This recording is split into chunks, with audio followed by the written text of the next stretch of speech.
And now, finally, it is my pleasure to introduce you to our speaker, Melo Grant. Has been a DJ in the Burlington community for 40 years.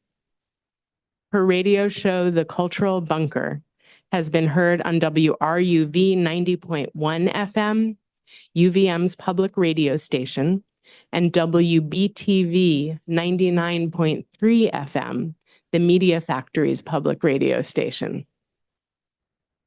She has played mostly independent hip hop, but frequently incorporates other grooves. Please help me welcome Melo Grant. Thank you so much for having me. I'm really happy to be here to talk about this topic, this exploration of music that we're going to do together tonight.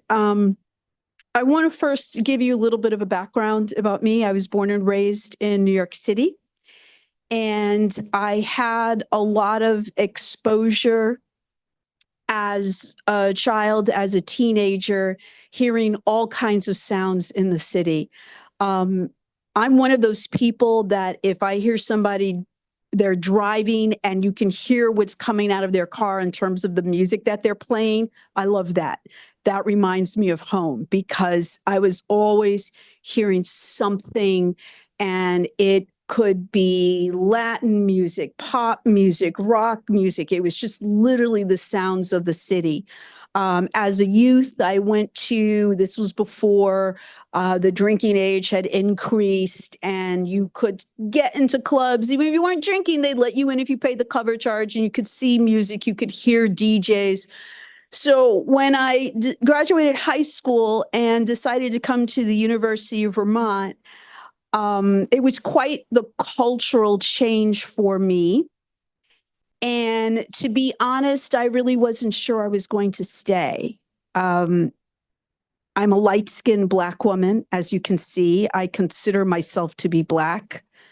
At that time, it wasn't like it is now. You can go to parts of the city of Burlington and every day see a BIPOC individual, every single day. I'd be lucky maybe once every 3 months. I frequently went back home. There were a handful of us on campus. People weren't staying. So why did I stay? I was in my dorm room. I was studying and I was listening to WRUV. Many other students thought it was a weird radio station. They play weird music. We don't know what this is, right? And I was like, oh, this is just like home. I get to hear all this different types of alternative music. And that was WRUV's slogan for many years, was the better alternative.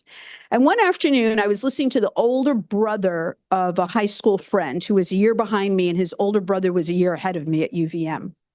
And he had a contest to win an album by Nina Hagen, who was a German singer. And she had an English song called New York, where she was kind of doing this pseudo German electronic rap about all the clubs in New York.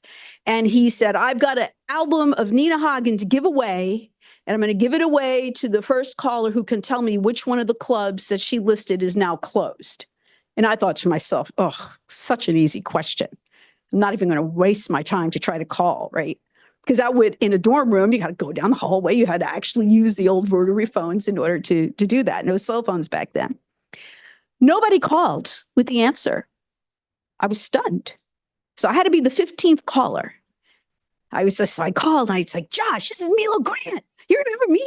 I know the answer. He says, well, you should have called. So now you got to be 15. You're only 5. He made me call back, and 3 times I finally got it. And I went down to the radio station to get that album, and I was blown away. It was all vinyl back then, and it was all they had jazz, they had reggae, they had classical, they had, in addition to the alternative rock, they just had, I was like, wow, this is great. And he said, hey, I know you know a lot. You should do radio. And I was like, yeah, I don't know if I have the time with it. Anyway, fast forward, summer of my sophomore year, summer of '84. So yeah, it's 40 years this summer. I got trained to be a DJ on WRUV, and the rest is history. And it is the reason why I stayed at the University of Vermont. It's the reason why I stayed in the city of Burlington, because through all this time, I was creating a safe space for myself, and other people would let me know how I was creating a safe space for them as well. Because what I was doing on my show and what WRUV was doing was giving people glimpses to different cultures that they couldn't travel to yet. Music was a way to take a journey. We didn't have the internet yet, right? We didn't have the cell phones. We didn't have the internet in the pocket. We didn't have any of that. So it was, it meant a lot to me to hear people feel what I was feeling. And over the years, I can't even count the number of people that I've trained working with UVM students, pretty much right up until before COVID. COVID changed a lot of things. There were COVID protocols, couldn't get up to the station, et cetera. But just seeing the light in their eyes and this joy, because music is a relief. It relaxes you. It helps you work out certain aggressions. You're in that kind of mood and you hear a song, and that song's just going to make you feel better, right? It's going to make you like, oh, that song's with me. They understand, that musician understands. There's something with every one of us that has stayed with us. There is that one artist or group from when we were younger that has been with us for our entire lives because they spoke to us. They helped us get through something. So that's why I'm here. That's how I got here. And amidst the chaos of doing a full-time job, being a city councilor, I hold on to these gigs where I don't get anything to get paid to be on these public radio stations, but the fact that I know I'm reaching people. So tonight's about a musical journey. It's about how we have different forms of music and what sampling has not only done to hip hop. We can hear sampling now in all kinds of genres. So what does it mean?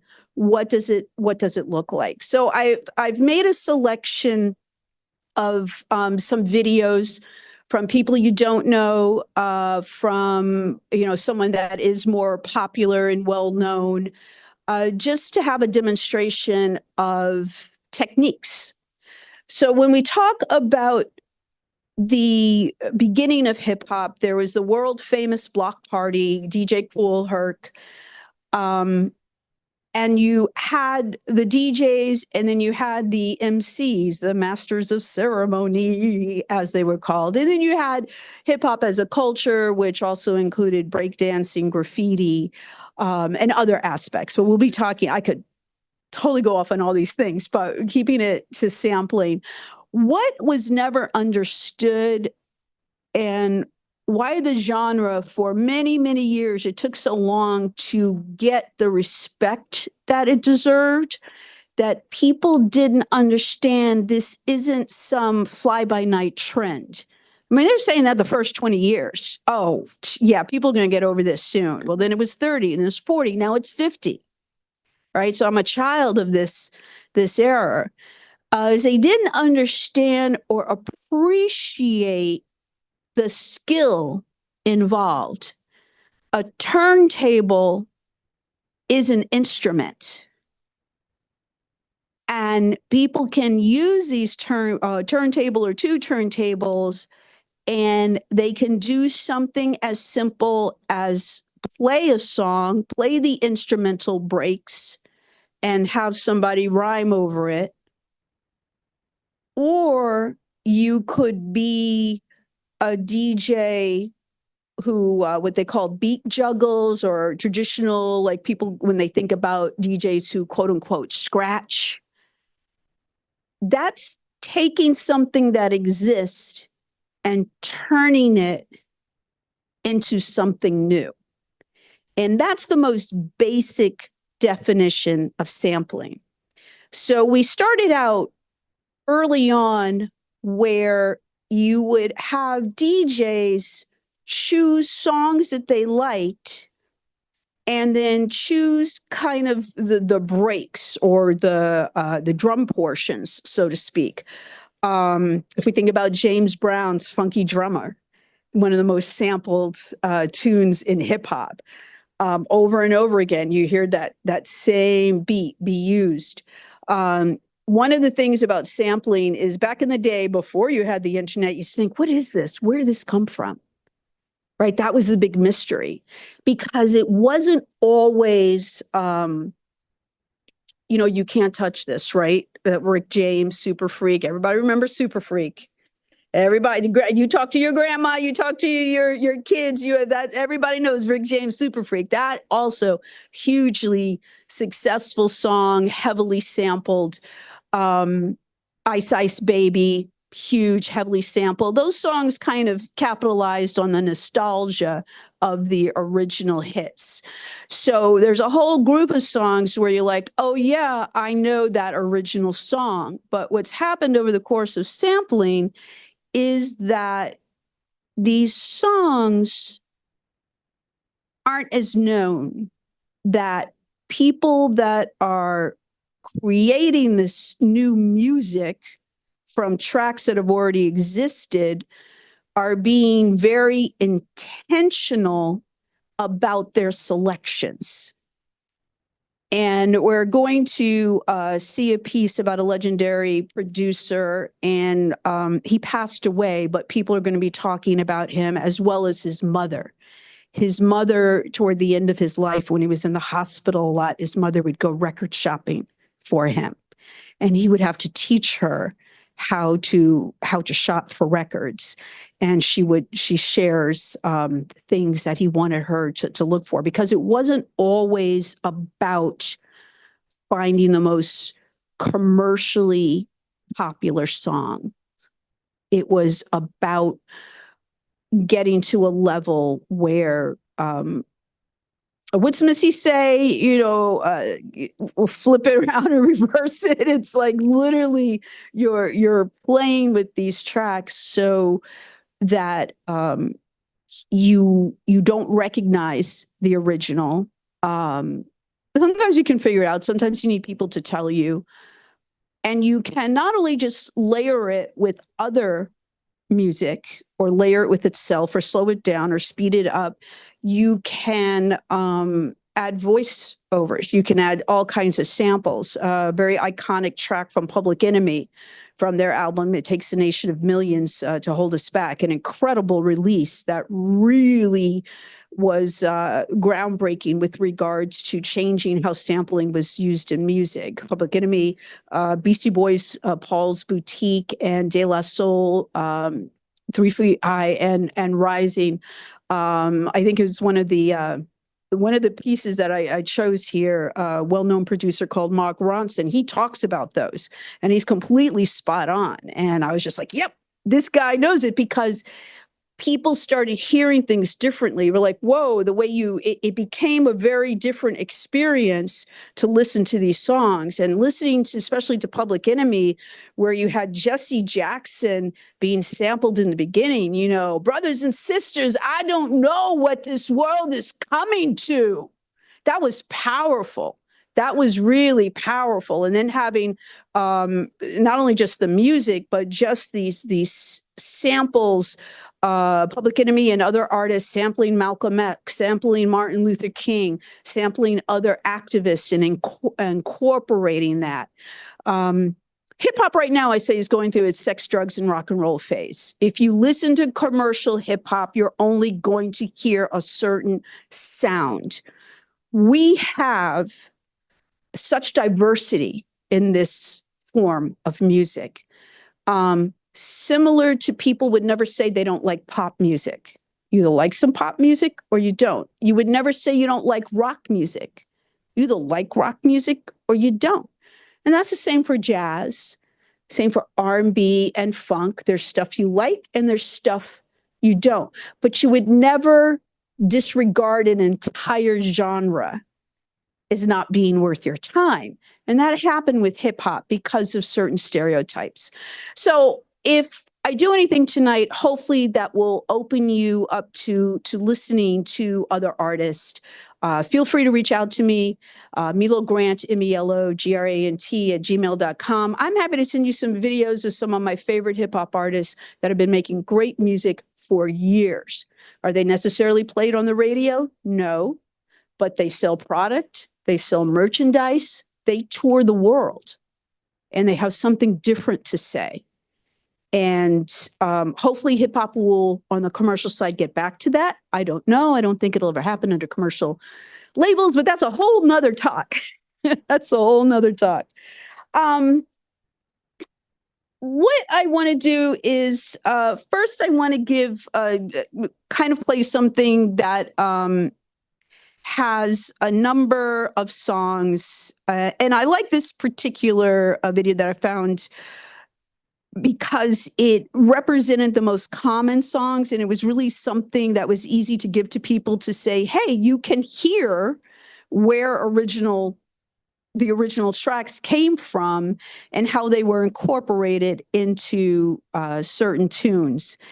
And we have things like, there's a young woman named Big Lotto, and she recently had a hit that was very popular. It sampled Mariah Carey from back in the day, you know, Fantasy. Everyone was sweet, sweet fantasy, baby. And Mariah sampled the Tom Tom Club, right? So things keep going back and back.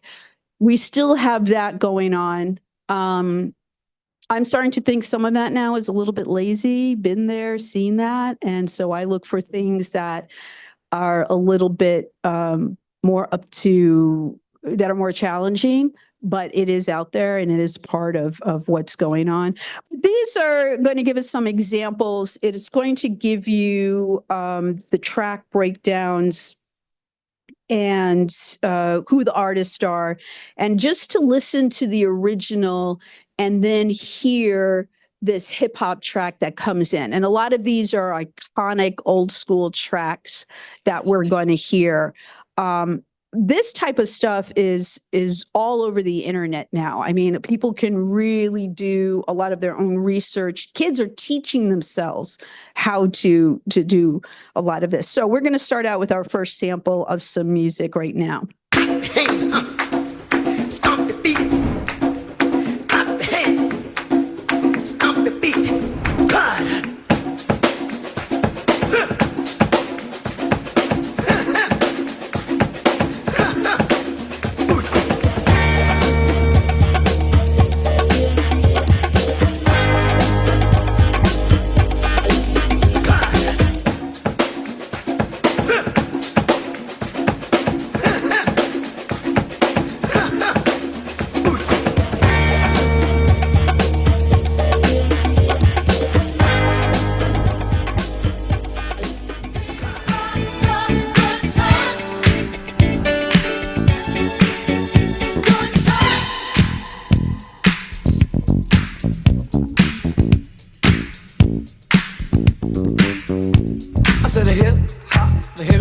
To the hip hip hop, you don't stop the rocker to the bang bang boogie. Say up jump the boogie to the rhythm of the boogie to beat.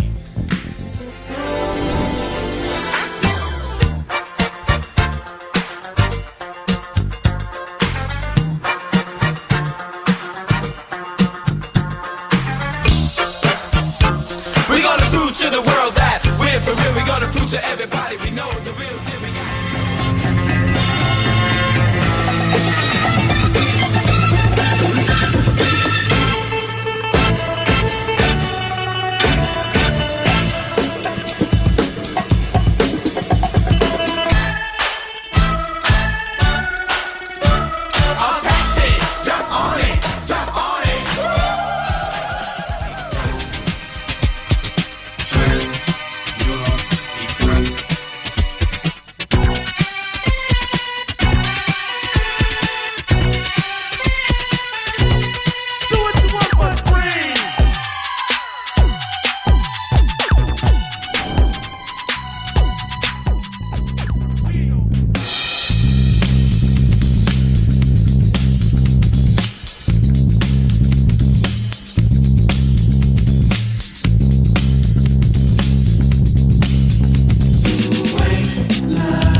of passion flowing through my mind. And all the while I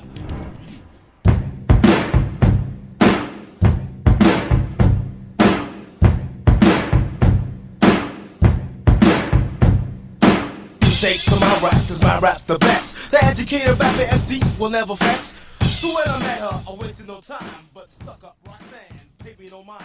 She thought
thinking of a master plan. Cause ain't nothing but sweat inside my hands. So I dig into my pocket, all my money.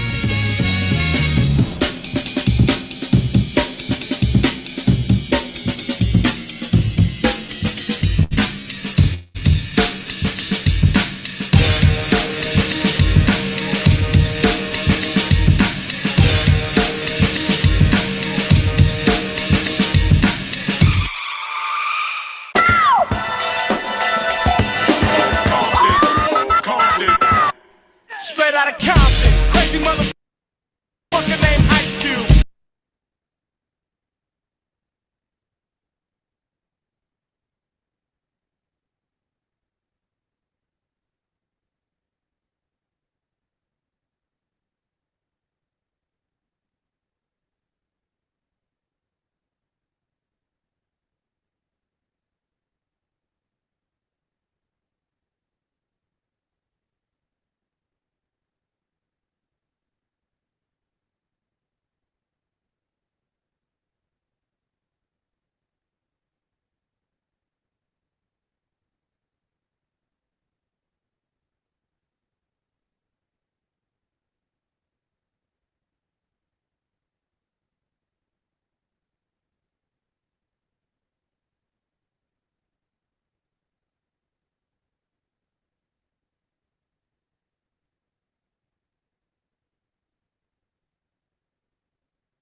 I'm sorry, I forgot to turn the mic back on. So I was saying what we were hearing on these particular tracks were the essence of taking these small sections and looping them in some cases where you just have it go over and over again. We heard also how the speed was changed. That is very, very common.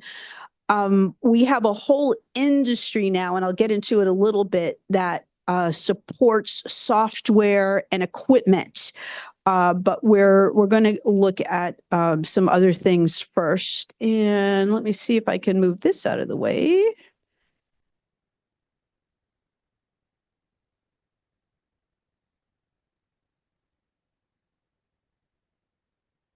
I've got something up the top. Okay, there we go. This next gentleman, his name is RJD2. For people who like independent underground hip hop, he's been doing his thing since the early to mid 90s. Extremely creative individual.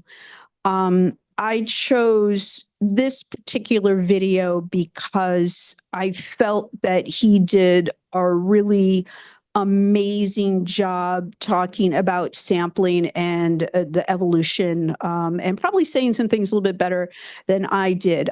He's a real iconic figure in hip hop. He is for people who love independent and underground hip hop. So when we talk about artists who may not be on commercial radio, quote unquote, he's an example. But he's had a long career. He's toured the world. He's worked with all kinds of artists. So let's just hear what he has to say. Why sampling for me? I ask myself that same question sometimes, like, you know, how did I even wind up here? I would define sampling as taking any piece of audio and putting it into a device that can manipulate that piece of audio. In its simplest form, a sampler is something that can change the length of a sample in terms of time and the pitch of a sample in terms of the speed or pitch it plays it back. Those are really the two operative things that a sampler can do. It might sound simple, but when you dig into just those two functions, there's a whole lot that you can do with a machine. If you think of a one-bar drum pattern, you could take that one-bar drum pattern apart into eighth notes, 8 pieces. In a standard backbeat, 2 of those pieces are going to be snares. Maybe 2 of those pieces are going to be a kick drum, and the other, at least 4 of those pieces are going to just be an isolated hi-hat. And now, functionally, you have a drum kit that you can play at will with your fingers. The devices that can be used for sampling range from, in its most primitive form, a reel-to-reel tape machine, which was, many people consider, the origins of sampling.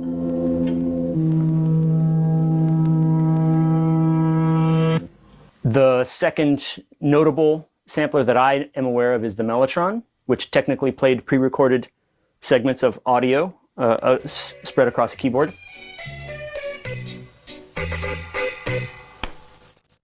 Moving up to the 80s, I want to say the emulator, somewhere around there, was the first digital sampler. Effectively, from the emulator up until now, it's everything's just on a continuum of a digital sampler. So I came of age making hip hop in the 90s, and at that time, in 1997, when I went to buy my first sampler, the main tools that people had access to was the ASR-10, the MPC 3000, and when the MPC 2000 was released, that was a landmark because the price dropped on that machine down to about $1,300. So today I am using the MPC 2000 XL, which I've used since whenever that model was released. I want to say sometime around 2001 or 2002.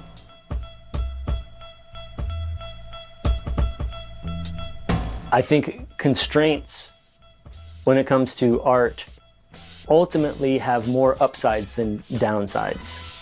The limits of the sample time in an MPC were a fabulous limit for me. If you're in a creative rut, consider limiting vastly what you have to work with. Most of the time, that's a way to break those creative ruts that you can be in. In the abstract, it's such a weird discipline to pursue and be a part of.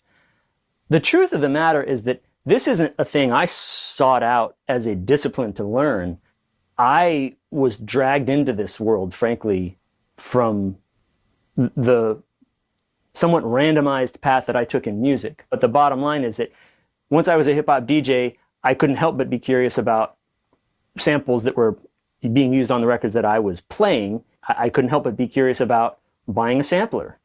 And before I know it, I'm 2 or 3 or 4 years into having a sampler, looking for records all day, this is my life. This is just what I'm doing. I spend usually around 12 hours a day either digging for records, listening to records, labeling records, or learning how to use this machine. I was years into it before I realized really what I was doing, frankly. If you pay attention to how your mind works when you're working on a sampler, you'll realize that you aren't thinking in terms of how a keyboard scales up across octaves, or a guitar does, or a drum programming grid scales in time. You start thinking in building blocks. You start thinking in pieces and abstractions and geometrical shapes. It's a very different way of thinking than you utilize when you sit down to write a chord change. It's changed my ear. It's changed how I listen to music. It's changed my understanding of what can be done to make music. To say that it's fun and it's a thrill would be understating the true complexity of it. Thinking of sound as not a performance as much as a piece of recorded audio is so radically different than the experience of playing music in a traditional sense, both in its experience and also in its outcome. Every time I hear an Oberheim drum machine on a Prince record, maybe not every single time, a lot of the time I'm reminded of the fact that that was recordings of real drums. It's the only thing that makes it sound like a drum machine is that you're hearing the exact same recording of a snare over and over and over and over and over. But the tonality and the texture of the snare itself sounds somewhat like an acoustic drum. Your ear doesn't hear it in the context of a song as such because of the fact that it's repeating. Every person, even kids, they can identify the sound of a drum machine. And effectively what they are identifying is, I'm hearing that exact same recorded sound, not just any snare that's being played on a 2 and 4. They're not identifying the rhythm. They're identifying the texture and tonality of the sound itself. Subscribe to soundfly.com for this course and all of their. Okay, so I love that whole discussion that he went through, because he incorporated so much about not just the history, but his whole personal process and the importance. Like when he references quote unquote kids, one of the things that we know is children that are into music do better in school. They do better with math. Sampling, you are a musician if you sample. A sampler, or also his introduction to the types of tools that are used, is an instrument. It's just used in a different way. It creates, you have to have, when he was breaking down, oh, and here's the snare, and here's the, when he's breaking that down, you have to have an understanding of music. You have to have an understanding of what you're listening to in order to put something else together. Does that all kind of make sense? And I just really love the way that he talks from his own personal experience. Now, the next thing he knew, he's living this life, and he's, I know what that's like. I'm the worst person to travel with. I love going to record stores, and I have to be put on a time limit. I have literally gone to cities. I made a trip with a dear friend of mine, and we stayed at the hotel. I'm like, oh, let's stay at this hotel because it was right around the corner from one of the best record stores in Toronto. And I knew what time it opened, and I get up a couple of hours earlier than she does, and I'm there as soon as they open. And I'm letting her know, like, whenever you're ready, you can come and get me, but I don't want her to rush because I will be in there for hours. And there are a lot of people who don't understand that, don't understand what that's like. They think that's crazy. You're going through just records. I'm looking for things to play. I don't even particularly sample, but when I started to really appreciate more the history of music and the music that I was into and where it was originating from. And I wanted to incorporate that in my radio shows and in any gigs, just playing for my friends in a backyard. Maybe I do a wedding for someone. I would want to have all of these classic sounds, as well as be more adventurous, to listen to things that were older that I didn't necessarily know what they were about. So when he talks about this machinery that you can use, a lot of it now is digital. A lot of it now is done on computers. You do see a lot of DJs work with what are called controllers. They can load their music in. It allows them to mix. It allows them to have samples, to have loops. There's a whole industry. You can get free mixing programs that you just download, and they're publicly sourced. They ask for donations, or you have more, I don't even want to say sophisticated. You can have someone who's a professional DJ. This is how I make my living. I am a wedding DJ. I do events for companies.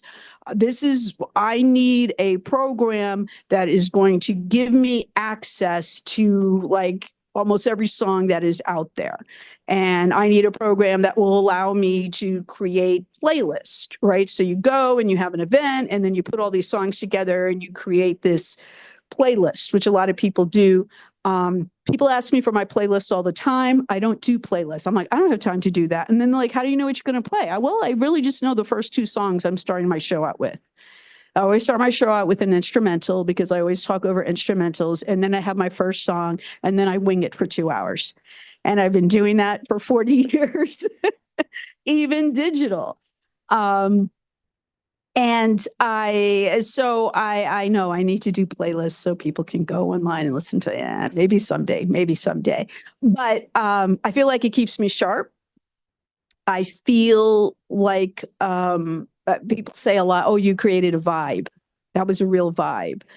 My best compliment from a 14-year-old, you're better than Spotify. Like, thank you. So I think when you, going back to this concept of taking people on a musical journey, and that's what sampling does. So what I would like to do next is, we're going to do this little one. Talking about looping, flipping, and interpolation. Okay, so you might be asking yourself, yo, what's the difference between using the sample and flipping a sample? Isn't that the same thing? Sorta, kinda. So flipping a sample is using the sample, but just using the sample is just taking it as it is, right?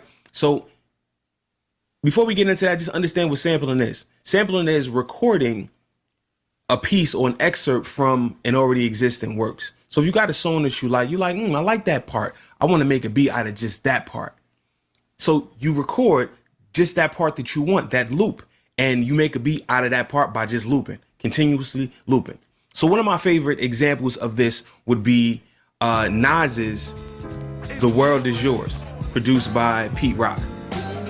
And that sample is so amazing.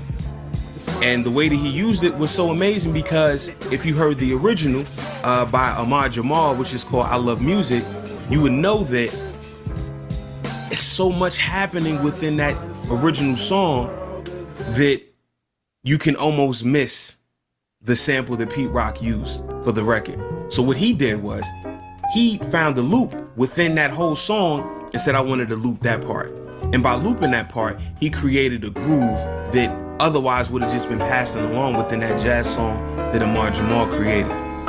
He didn't really do much to it. He just looped it with a little bit of the pickup, which is a couple beats before, or a beat or two before the actual loop though. Dun, dun, dun, dun, dun, dun, dun, dun, loop, dun, dun, dun, dun, second part, dun, dun, dun, dun, and then that became a whole groove. Flipping a sample would be taking it and chopping it into a different way, right? Taking bits and parts of it and composing it in a way that would be unrecognizable to the untrained ear, So for instance, if you are familiar with Amar Jamal's I Love Music, then you can easily pick up, okay, that's what he used for The World Is Yours. And it's super easy, right? Super easy to figure out. If you haven't heard that already, I'll go ahead and listen to it. It's amazing. So flipping a sample, like I was saying, is pretty much chopping up different parts and combining them, creating your own loop that otherwise wouldn't have existed. A great example of that is in Gwen Bunn's No Days Off, produced by myself, where I used a sample that you probably wouldn't be able to recognize that it was a sample. I sampled Bobby Valentino's Thank You Lord. So listen to those two. I flipped it in a different way by pitching, chopping it, and using a different aspect of the record that you otherwise wouldn't have known to catch on.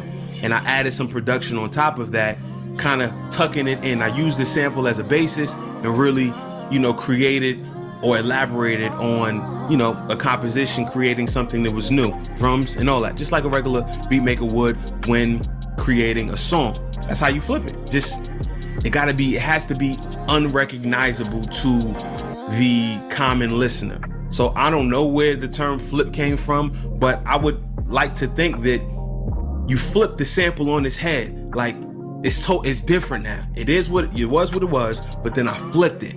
If you guys know the originations of the term sample flip or flipping samples, leave it in the comments. Let me know. Let me know if you prefer to. So I actually like a lot of his videos. He produces a lot of different types of music. One of the things that has occurred over the history of sampling in hip hop and spread out to other music is the definition of a DJ and a definition of a producer has changed.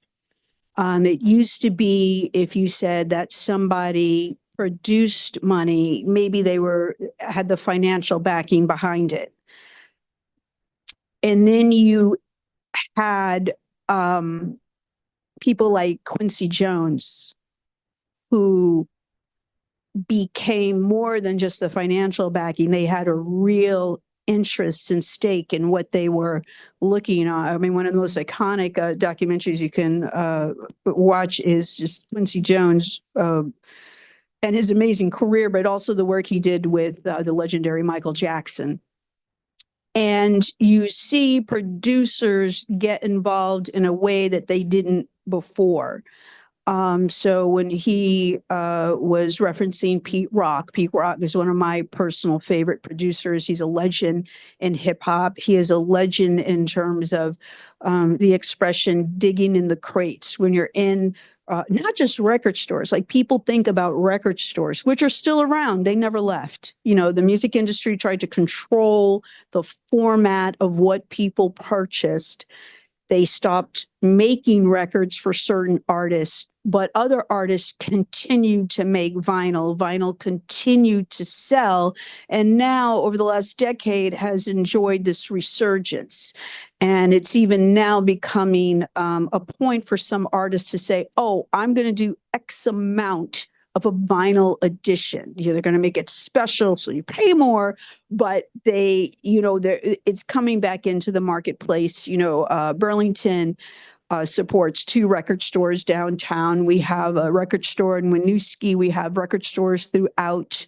But the other places people go is, garage sales. Anybody who loves vinyl, you're in a garage sale, you're in a flea market. There's all estate sales. There's all kinds of places that people want to seek out music. So I really liked his video, just talking about just some of the more simple aspects, but again, concentrating on the fact that this is musicianship.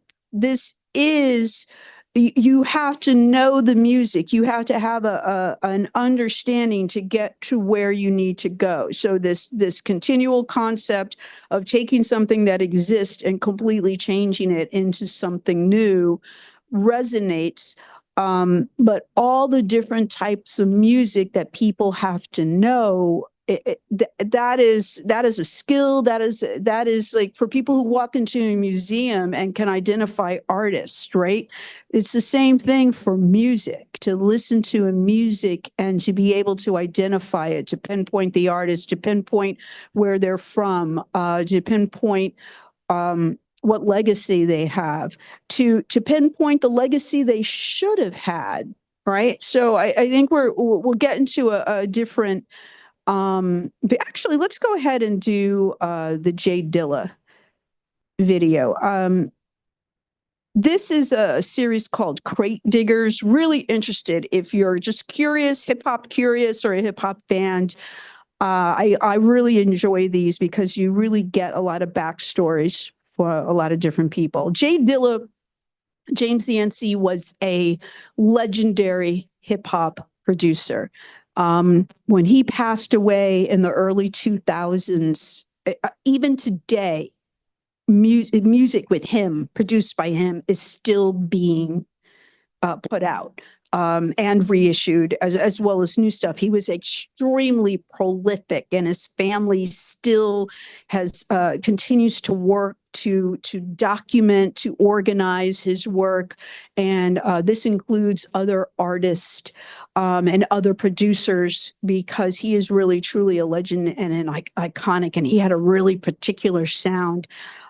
So we're not going to hear the whole thing, but one of the things I liked was how they talked about Jay Dilla, his legacy, how he got started, and then just the comments from his mother about how she taught him how to shop for records, and then how other people reacted to being with him. There's some comments too from known hip hop producers, as well as his younger brother, who goes by Illa J.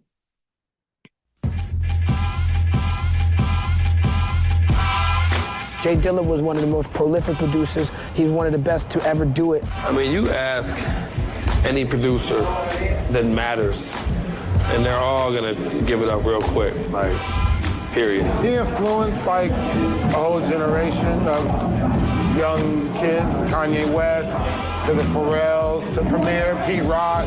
The stuff that he's done with, like, I do with Common, with Busta, with Q-Tip, with Slum Village, you know, his solo stuff, Rough Draft, all that stuff was groundbreaking music, man. Like from the trap to the house to the hip hop, like every genre has been touched. His production methods, his ear, his inner ear, the way he heard music was unlike any other producer ever. Peace of mind.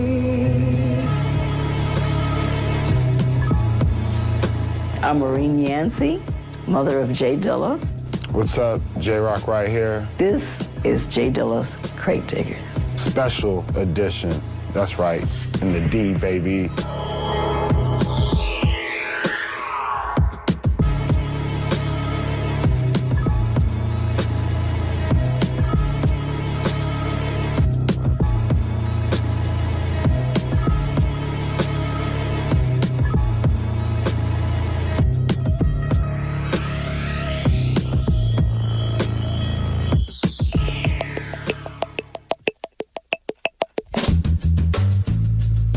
A lot of them don't know that Dilla produced a lot of their favorite picks. I found that out 2 weeks ago, even again, at a school in Birmingham, Beverly Hills area. And the kids knew a lot of the songs, but they thought that the artist had written and done the music. And a lot of that was Dilla, but he didn't care. My brother is an old school producer, like how you got your Quincy Jones, where he don't gotta be in the video. Like, hey, I produced it. You know what I mean? He played the background. Like, he didn't want that spotlight. He just had a love for music and just wanted people to feel it. He didn't need for people to know that, oh yeah, I produced this joint for Shannon, or I did that for Busta. Like, I would have to find out about tracks that he did. Like, I would hear about it. Like, yo, I didn't even know you did that track. Like, what? Like, yo. He never talked about it. If he was in big magazines or newspapers, I would find out from people calling me saying, I got a magazine and your son is in it. And I'd say, he is? I said, really? He said, yeah, you don't have one? I didn't know, because he didn't tell me. And so I'd ask him, James, you in a magazine? Oh, yeah. And that was it. It didn't mean anything because it wasn't the music. The records that I had with him, I worked with him on Right About Now and then mixtape records and everything. But for that records on my album, he insisted on. We didn't work together until I came to Detroit. Until I had to come to Detroit and be here for a couple of days and really soak it in. You know, it wasn't just sending the tracks, and it was a real collaboration.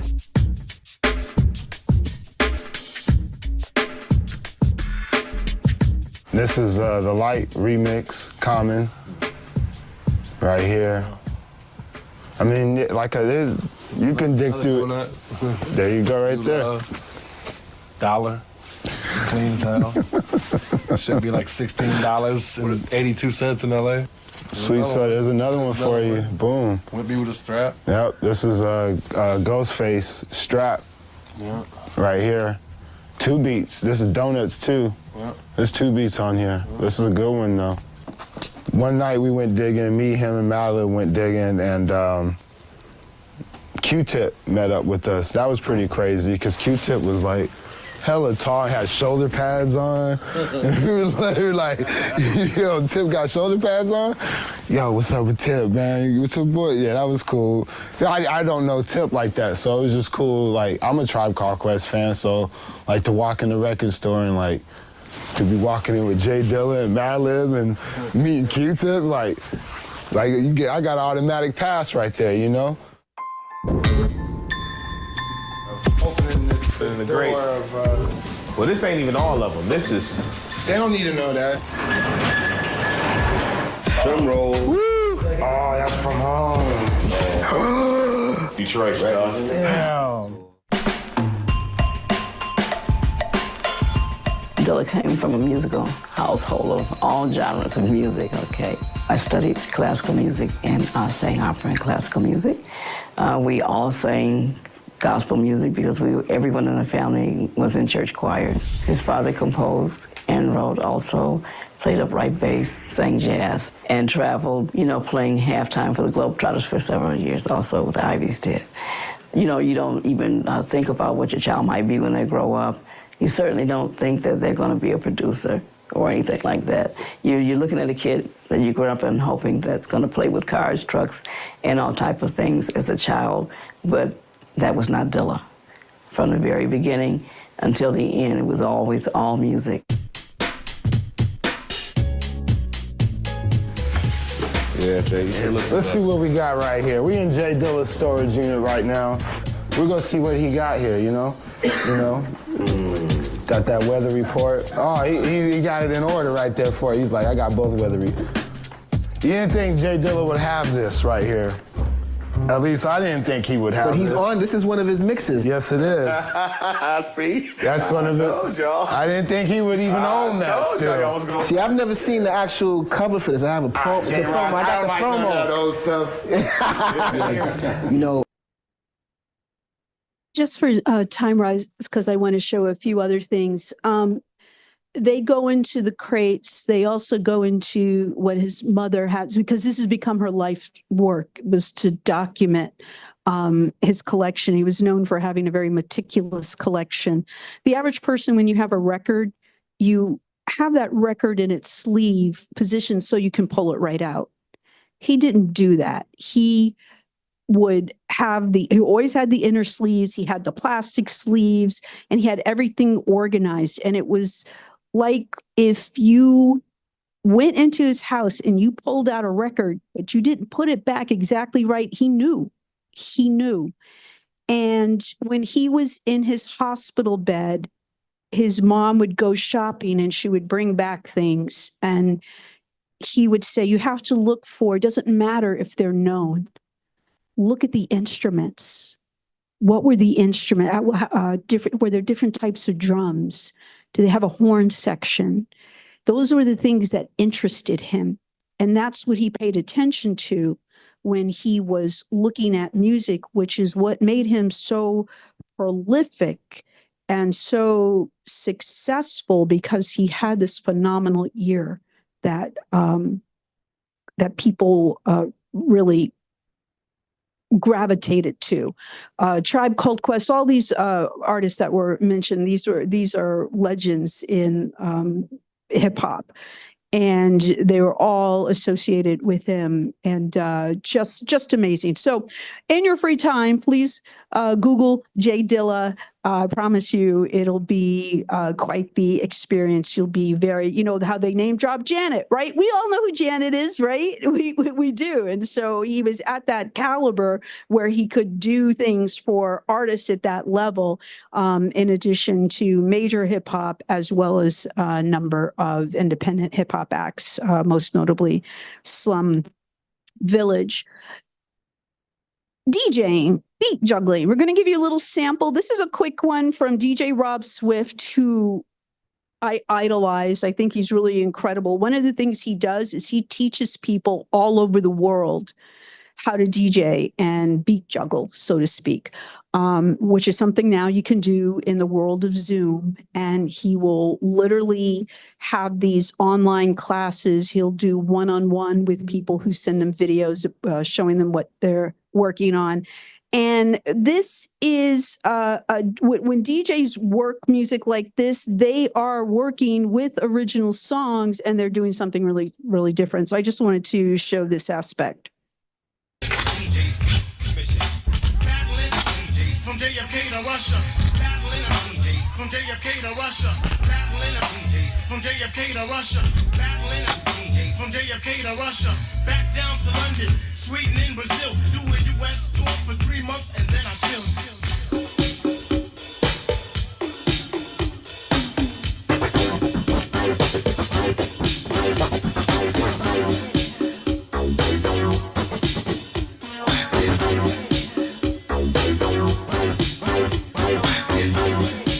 Yes, working a classic from George Michael and Wham.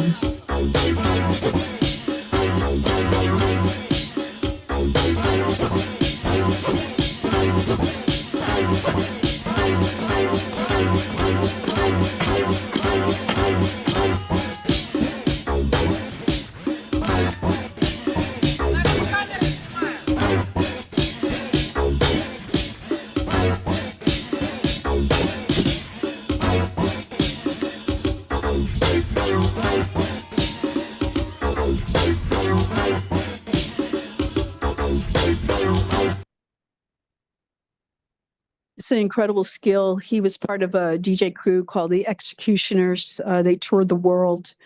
They would do amazing, for lack of a better word, tricks. They would line up one behind each other, and one would be doing their thing. The next one would put their arm under and immediately replace, and then get over, and the next one would run to the side. And they would do things like that.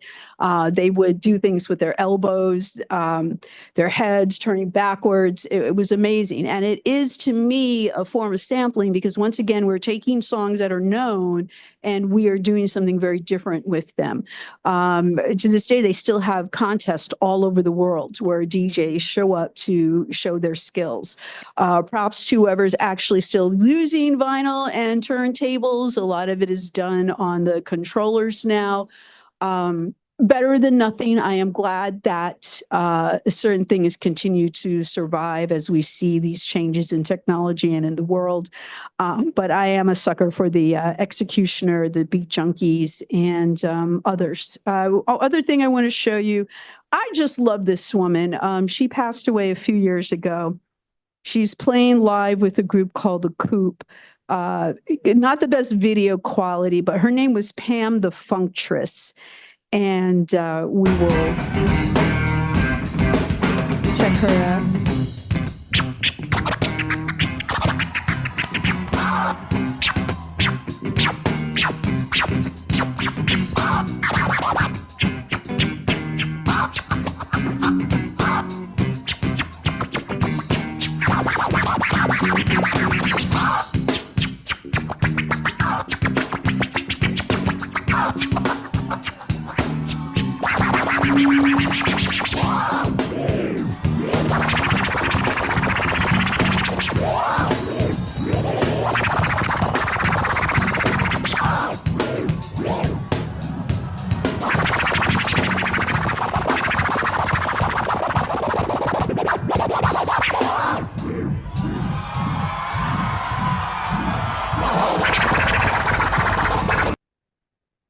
And that was, she was well known whenever she'd do her routines. She just started scratching with her breast and people's minds were like blown. Just to be able to do that. And it's also too, being a woman in a very male dominated field. Like today we have more female DJs, more DJs who identify as female. And identify otherwise. But back then, she was one of the few. And people always used to say, "Oh, Melo, you should learn tricks." I'm like, no, I'll never be as good as Pam the Functress. So I had to just always give her her respect. And just to show when you do these battles too, if you have a particular trick or if you have the right mix or the right sample. Like sometimes if you chose a song that nobody expected, I mean, Rob Swift, using a Wham track, like Wham, that you don't think Wham in hip hop, but yet he made that work. He worked with that. We are going to do one last thing and then I'm going to take some questions. This one is a very well-known producer by the name of Mark Ronson. A lot of people have heard of him. He was mostly, he would DJ. He was a well-known DJ, and he would do a lot of production. He wasn't as well-known commercially until he put himself front and center on a song that he collaborated with Bruno Mars, Uptown Funk. Probably a lot of people have heard it. He also was really well known for producing Amy Winehouse when she was still alive and working on her masterpiece. This is when he did a TED Talk.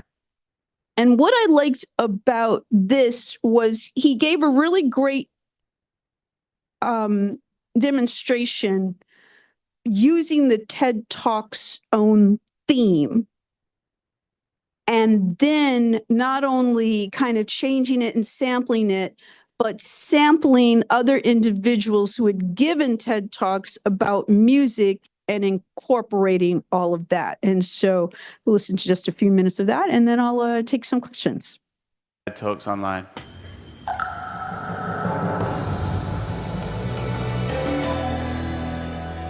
And I'm going to slow it down because things sound cooler when they're slower.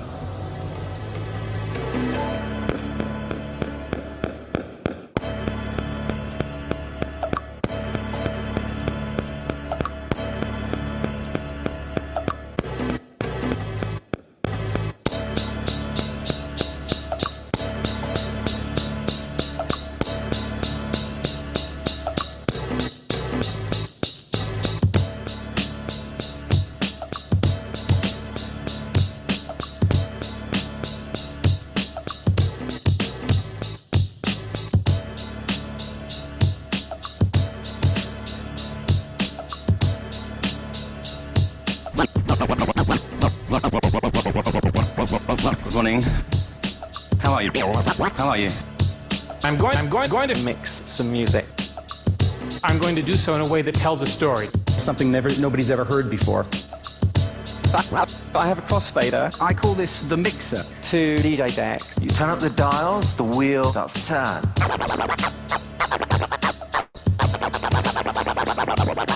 I have always loved music. Melody or a rhythm or mood or an attitude. Feeling everything that's going on inside my body.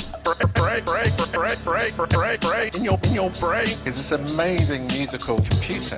Using computers and synthesizers to create works. It's a language that's still evolving.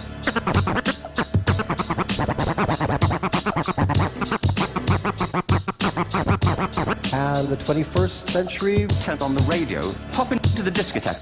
You will know what this person's doing. Moving to the music. Moving to the music.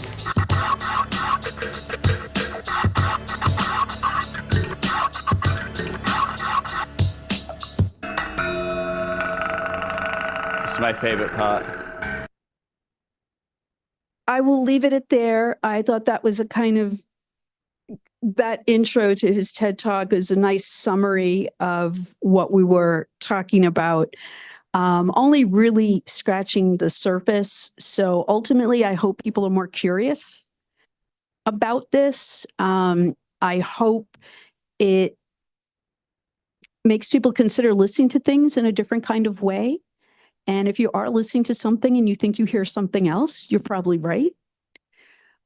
Sampling can be music, but it can also be the birds and the trees. Someone that I know worked a lot with sounds from the environment and would include those over beats by change. I'm like, what is that? Oh, that's this bird I just heard one day. And he just recorded it because, you know, we go everywhere with our phones and we can record anything, anywhere. It's just to be more curious. And those of us who have children in our lives, especially teenagers, introducing this to them can make a real difference in their lives. We don't have enough positive stuff for our young people to be doing. And they're living in a very different world right now. So it's a way to stimulate their minds. And it can be done at you can go out and you can get a high cost piece of equipment and you can get very expensive software, or you can get a cheap computer. You can find old controllers for sale. You can find a lot of stuff and make things very inexpensive. And the South Burlington Library has a recording studio. So shout out to that. Thank you. If you have any questions, I would love to entertain them. Anyone in the audience or online?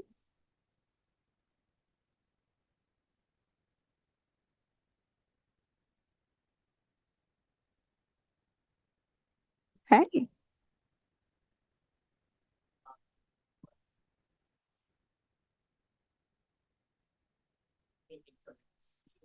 Mm-hmm.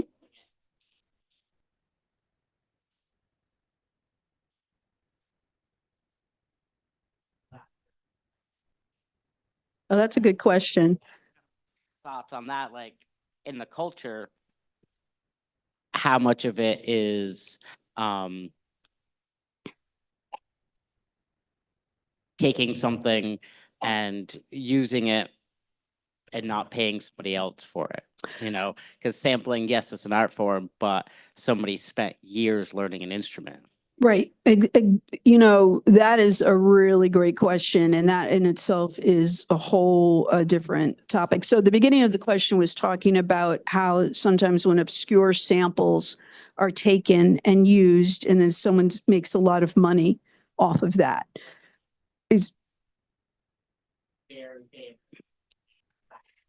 There was so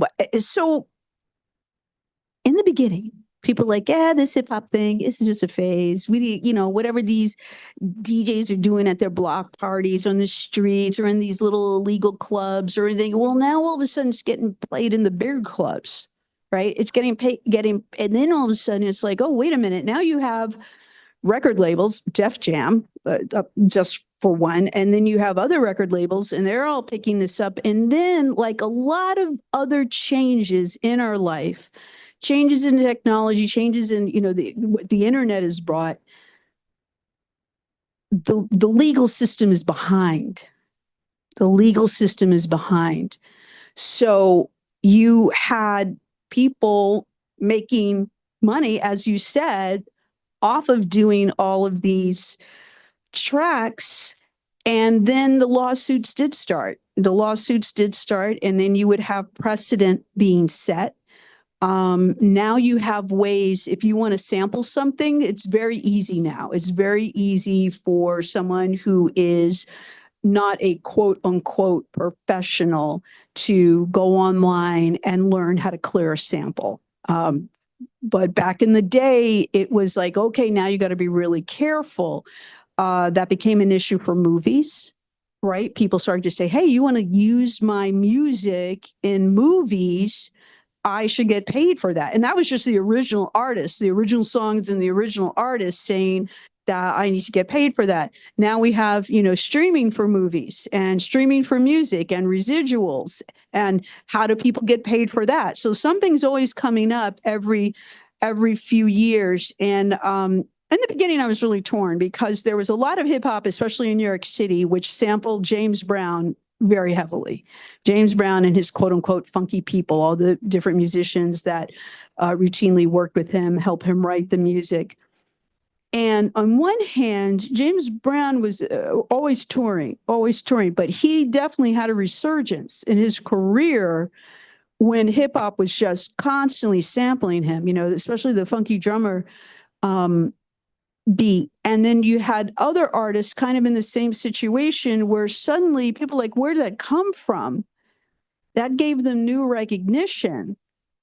But when you used to make money the traditional way, which was by moving actual units as opposed to what we have now, which is to not pay anybody their due, but that's a whole nother talk. People had to say, well, I should really get a piece of that. And we do see a whole industry of beat makers that they do their beats, they sell them online, and sometimes they're huge hits. I mean, when you look at Old Town Road, Lil Nas X, he bought that beat online, and that guy took the guy who made the beat took a really obscure 9 Inch Nails tune, and that went crazy. And so you had this whole, so everybody got, I hope everybody got paid in that sense, where it's not recognizable as a 9 Inch Nails tune, but it's where it came from. But there's a whole industry now of people making beats, posting beats, selling beats. And do you get to a level of a Pete Rock? Do you get to a level of a Jay Dilla? Do you get to the level of a Pharrell? Where you not only, generally, if you're an artist, you want to record, you want to take this seriously, well, they're going to pay for studio time. But then if you want to work with certain people, you have to pay them for their time. But then if they're at a certain level, not only are you paying them for their time, they're going to have to want to work with you. They're going to have to see something special in you to put their name on it. So the whole industry and the whole legality around all of this, we're still catching up. We're still hearing about new types of lawsuits because how we get our entertainment keeps changing. And, when we take a look at the extended actor strike, the idea that you can take someone's image and use that in perpetuity and only pay them once. Yeah. So all of this is something throughout our society. But that's a good question because the lawsuits did come.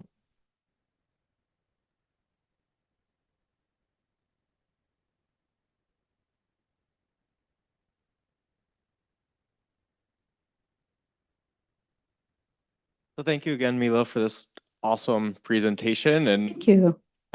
I agree with you where now I'm a lot more curious, and I'll preface this question by saying it could be a whole nother topic.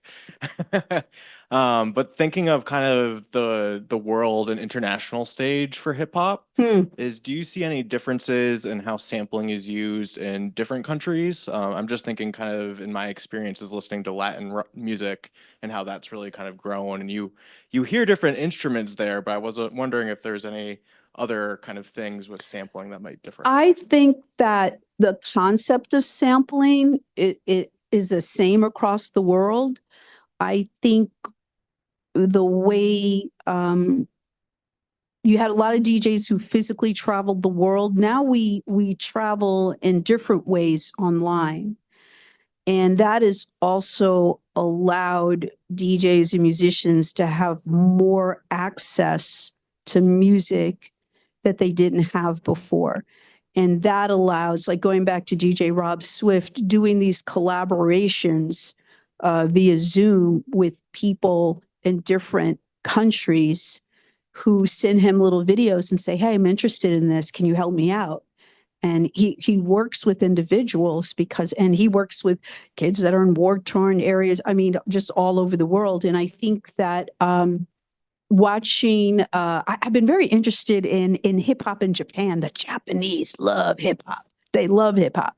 And there's all these independent and underground hip hop artists who make good money touring Europe and touring Japan because they have a real love for it. And Oh my gosh, if we look at a really popular song right now with Megan Thee Stallion and that collaboration she has with a Japanese MC. So that is something in real time that we're seeing where the popularity is crossing, and that extends the careers of people. I mean, there are people that the average person's never heard of, and they're able to tour the world because their music is getting there because we're in this online space. I think there's also always been people who have toured the world, like you would hear about people who would spend time in Brazil. Oh, discover Brazilian jazz. Oh, I bought all these records and I'm going to bring them back to the States and I'm going to stock my record store. Like you could go to different record stores that specialize in bringing over certain types of music, as opposed to just walking in and it could be all, different types. But nope, we're going to go to this one store because what they sell is Brazilian jazz. And we're going to go in there and that's what we're looking for. So yes, I think the internet has brought us all closer, quite literally. And we will continue to see the expanse. I was listening to this girl, they're Japanese, but they're like K-pop, which is South Korean pop music. They're called XG and they can rhyme. They got this thing, Woke Up. I tell y'all, yeah, listen to it. It is catchy. It is catchy. And this young woman, I think was her name, Corona, something like that. She's amazing. And I was like, whoa. And the cadence, I'm like, what are these young women listening to? Because they've got a certain cadence, and they got a style, and they're really, I like the way that they were working it. And I'm like, who's writing this for them? Who's producing? Because I haven't dug in that deep, but I'm like, whoever's doing this for them has got an ear that really has an ear and is taking them away from all this K-poppy stuff to giving them these rhymes that are blowing up, I think. I think we'll hear more about XG. You heard it here first.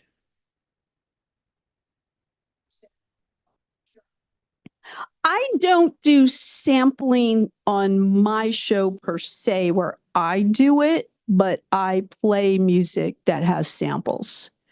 And I have love for particular producers. Jay Dilla, they also talked about Mad Lib, who is a legendary producer, Pete Rock. There's a guy called Apollo Brown out of Detroit.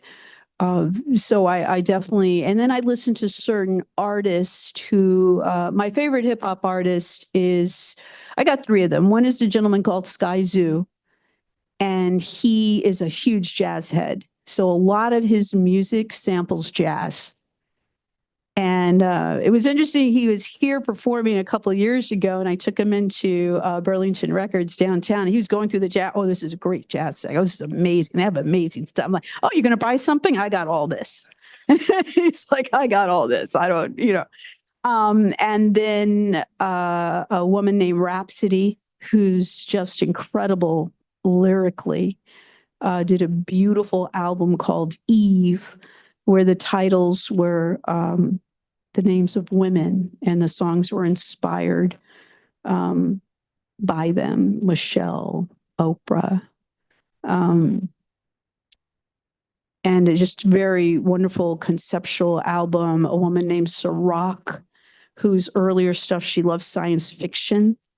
She had an album called Nebuchadnezzar, and she was always talking about things in space. And I was like, whoa, this is just very different lyrical content. And then the different producers that they work with, some of which you do original beats. I mean, there's still producers who do original beats. I find it interesting. Timberland does a lot of original beats. And then when he does newer stuff, he samples himself. So I heard him sample something for a new female MC, and he was using an old Missy track, and it wasn't the same. But it was interesting. I was like, dude, you're sampling yourself. It's just kind of, but he's so innovative that, Bad for the records to be continually manipulated for the needles. I don't know. Because I always was afraid to do something like that. Yeah. So very very good question. So there is always a rule. If you like a record, get 2 or 3 copies. Right? Especially if you want to beat juggle and you're beat juggling a record, you definitely need 2 copies. If it's something you really liked and it was a routine, you planned on doing it for a while, you get 3, 4 copies. So people bought multiple copies of something that they really liked. When I would work at RUV, they're like, you want to scratch, you bring in your own needles. You bring your own needles and your own records because it wears down. Now, the better you are, the longer your needles will last. But when you're just starting out, people would just like murder, like, what are you doing? You're murdering that, but practice makes perfect, so to speak. Now on the controllers, it's a little bit different because there are no needles and there are no records. You're just controlling the digital tracks. Any other question?